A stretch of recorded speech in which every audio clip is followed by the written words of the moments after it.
What is up, queens? It's Dawn and welcome back to my channel. So today we're gonna do a requested video, but instead of going through my entire bag collection, we're going to talk about my favorite travel bags. So before anything, I just like to say that this is not in any way bragging and this is not being insensitive to what's going out there. In fact, we have been doing our share in extending help to the community, but this is sort of like an escape for those who just want to take time out and enjoy. I personally enjoy these kinds of videos and they take my mind off things for a little bit, and I hope you enjoy it too. Once again, if this is up your alley and if these are things you like, fashion, design, personal style, and womanhood, then please don't forget to like and subscribe down below. Okay, so without further ado, let's get started. The first thing I'm going to talk about are backpacks. You know how you always want to be hands-free because you go to the food markets, you go to the train, you go shopping, you go to all the tourist spots, you have your bottle of water on the other hand, your phone in the other, your camera on your neck.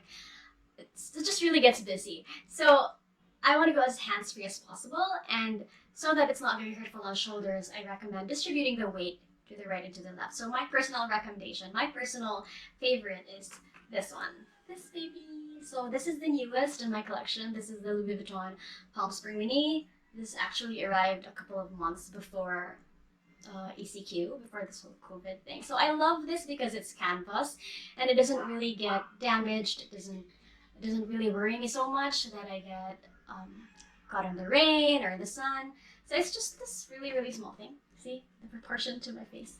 So you kind of just open this in front. This is the newest version, by the way. You know how the old version had a lot of complaints about the zipper here getting stuck because of this little hood. So this is the new one already. So you kind of just open this like that. There's just a small compartment here. I have my stuffers, and you have this little pocket that doesn't really hold anything except maybe a metro card or something like that. And it's made of black treated leather, so you don't have to worry about the pochette. You can actually wear this a couple of different ways, which I'm going to show you right now. So one way to wear it is as a backpack. This strap is a little long, so for petite women like me, it can get a little bit too long. It hits me in the wrong places, but I should be able to adjust this without a problem. Another way to do it is also crossbody, which is just the perfect length for me and which is probably also how I'm gonna wear it. And another thing you can do is actually replace the strap with a thicker strap if you want it to be a little bit sporty, you know, that camera bag trend that's very popular right now. And another way to wear it is as a shoulder bag. So I actually also have a dupe for this. Before I got my hands on the Palmsprings Mini, I got myself Tommy Hilfiger mini backpack. Right here. I actually don't know what this is called, but I got this because it's really the size that I wanted. You see the difference? It's like identical in size. So this is made of embossed leather, and it has a very accessible pocket in the front. And the same compartment here, just a pocket and a bottom in the back. And this is the straps. They're also thin, and frankly, they're more adjustable than the Palmsprings Mini because you can adjust them all the way using this hardware right here. The next best thing to a backpack is, guess what? Drumroll! So number 2, crossbody bags. And my best crossbody bag to date is my Louis Vuitton Pochette Metis. So people have a love or hate relationship with this bag, and maybe to some it's getting a little bit dated, but I think this is like a forever kind of bag for me. I brought this with me to New York last year. It's the only place I ever got to travel to with my really busy schedule in 2019. So I love it because, again, it's canvas, so I don't have to worry about watermarks, so I don't have to worry about tears in the bag, or I don't have to worry about it getting exposed to too much sun and fading in color. I've never actually had a problem with glazing. People say they have problems with glazing and with the turn lock here, but it's not a turn lock, sorry. They have like a problem with the lock here, but to me, it has never really been an issue. So it's also made with a black treated leather here, so again, I don't have to worry about the pochette. I purposefully chose the reverse mono because I just feel like it has more character and it just makes it look more designer. The classic one's also really nice. The empreinte one is also really nice. I love the taupe empreinte But yeah, I just decided to go with this because this is one of my first designer pieces actually since I started collecting last year. And actually this is my very first brand new Louis Vuitton bag. It also has a pocket here, which frankly is the most practical thing. I love back pockets because you can fit your card, you can fit your phone, you can fit your passport, and anything that you just need to grab really quickly. This is the most useful thing. This is like, back pockets are like game changers to me. And here, this is how you open it. As you can see, I still have the plastic on. I know that's really weird of me, but I just can't get myself to take it out. I don't want it scratched. So you open it this way. You see, so you slide this and it just pops open like that. And just gonna take this out. And here you have like an accordion compartment. So there's a small one in the front, a big one in the middle, and like a really, really small one at the back. So what I like to do is I place my wallet, my camera, and all my big bulkier things here in the middle, and all the brochures, the maps and whatnot, the tickets, I place them here in the very, very front. And I don't really place anything at the back, but it's just there in case you need it. It actually fits a ton. It's quite small, but it packs a punch. This is what I talked about in my first video, where you should choose bags that fit a lot but aren't too bulky. And I love that it's really lightweight because it's just canvas. It's really, really easy to bring. So I also love that it looks like a small briefcase. It has a very, very classic feel to it, and I think it can go very well with coats. Boxy bags and coats are just very chic and very smart to me. This is actually similar, more or less, in like aesthetic or in shape to the Celine box bag, I think, and the Hermes Constance. And among the three, this is like the best value for the money. Although I'd love a Celine box bag in the future, but for now, this is like the best travel bag for me. And this is the only one among all that I'm gonna talk about today that I've actually really, really worn. So yeah. Interesting enough, I actually have a dupe too. It's not officially a dupe, I just call it a dupe. But ta-da! Here it is. This is a Coach bag. I don't know what this is called again. I don't know the model, but the moment I saw this from my friend's social media account, I automatically fell in love with it. I don't know. I guess I'm just really drawn to boxy bags. I don't know if it has something to do with my love for structure and architecture, but I love boxy bags, and this is actually before I even got to know the Pochette Metis. So as you can see, it's also made of canvas and black. So there's something very edgy about a canvas and a black leather combination and a gold hardware.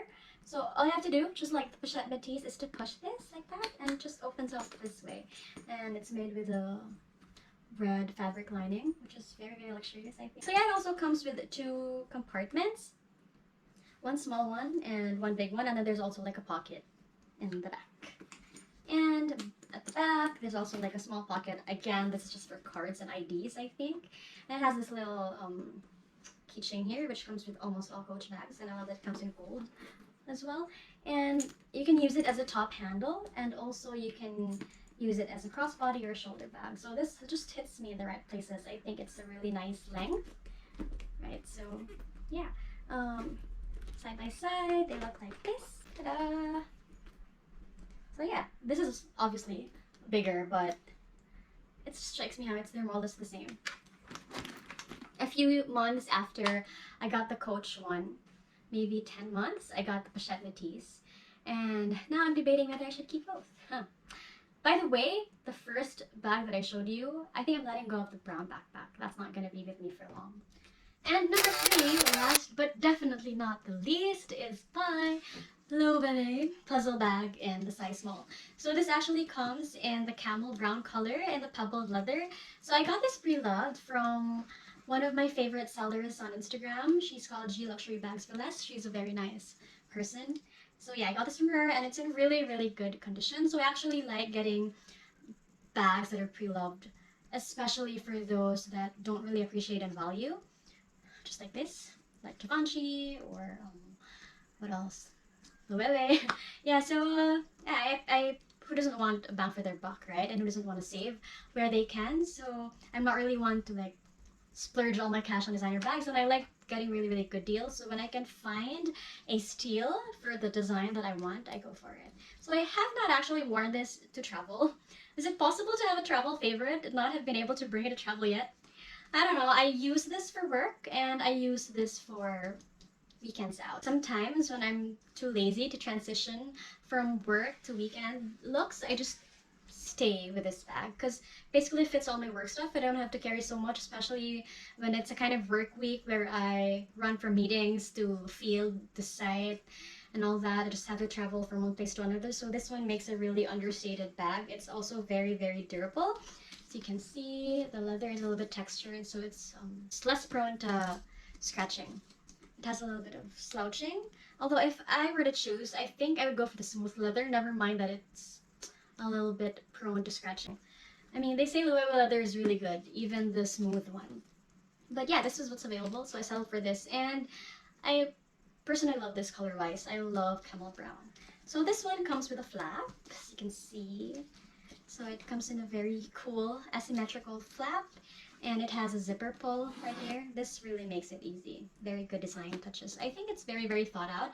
The glide is buttery soft, and inside it has a canvas lining with pockets in the front and in the back. There. So in case, you know, if there's a thief who's planning to snatch something inside your bag and they see your bag looks complicated like this, I think they would think twice and prefer to snatch the bag of the one beside you. Kidding. So it has a pocket here too. It has a zipper pull, just like the front.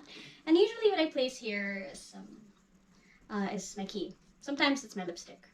It doesn't really fit my phone. It doesn't really fit like a passport or something.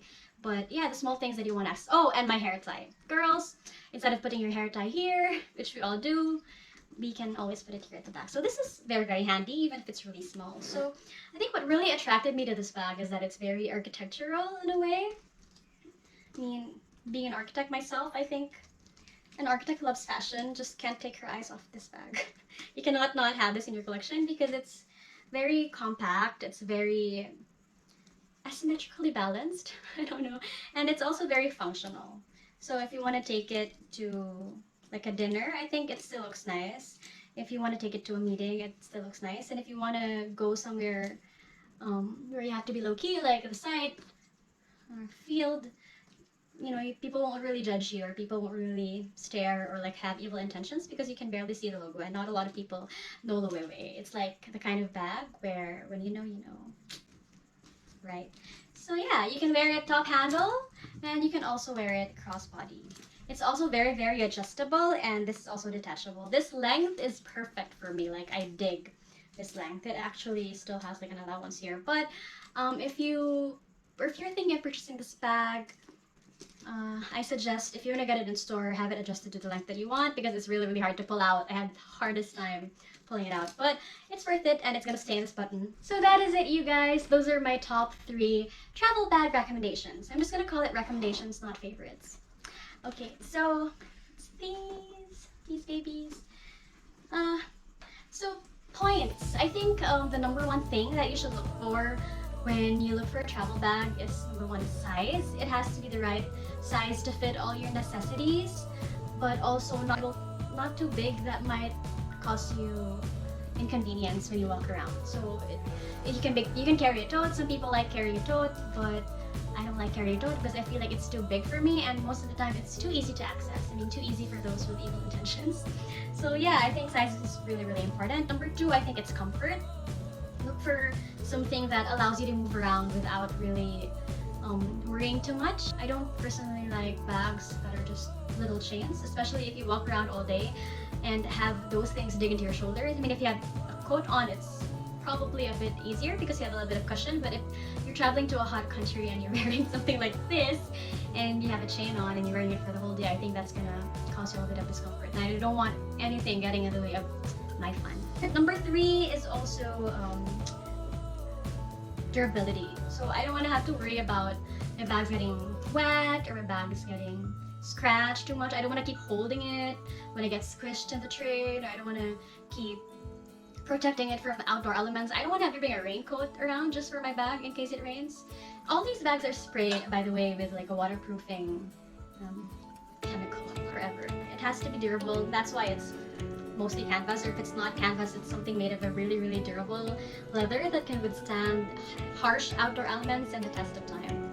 And number 4 is security, of course. So As much as we want our bags to be easy access, of course I want something that I can easily open and I can easily like, reach for my things, but I don't want it to be too easy because if you go to countries that are a little bit dangerous or really crowded places, you don't want to have to be paranoid about people getting stuff in your bag. And you know, it's really inconvenient to be stolen from, especially when you're not in your own hometown. Right? So there. So those are my 4 factors to consider. So I don't know if you noticed, but they're all in brown. They're all in brown because most of my outfits really have a brown tone to them. So that's kind of my color palette. I love warm tones, so if I had to bring just one bag to travel, I'd bring a bag that will match all, if not all, most of my looks. And most people bring 2 bags when they travel. 3 bags, 4 bags, depends, but I'm a light packer actually, contrary to popular belief. So I just bring 1 bag, my everyday bag, and if I have like a bit of spare storage in my luggage, I'd bring a wallet on chain for evenings. If you have other factors that you consider, or if you have your favorite travel bags, your holy grails for travel, please do leave a comment down below. I'd love to know your recommendations and I'd love to know your picks as well. Alright, so thank you so much for watching towards the end. If you watched towards the end, please comment with the back emoji to confuse people. And please don't forget to like this video. If you liked it, leave a comment down below, let me know your thoughts. Hit that notification bell, and most importantly, click that subscribe button. It would mean the world to me if you support my little growing channel. Thank you so much, and I'll see you guys next time. Bye! Take care!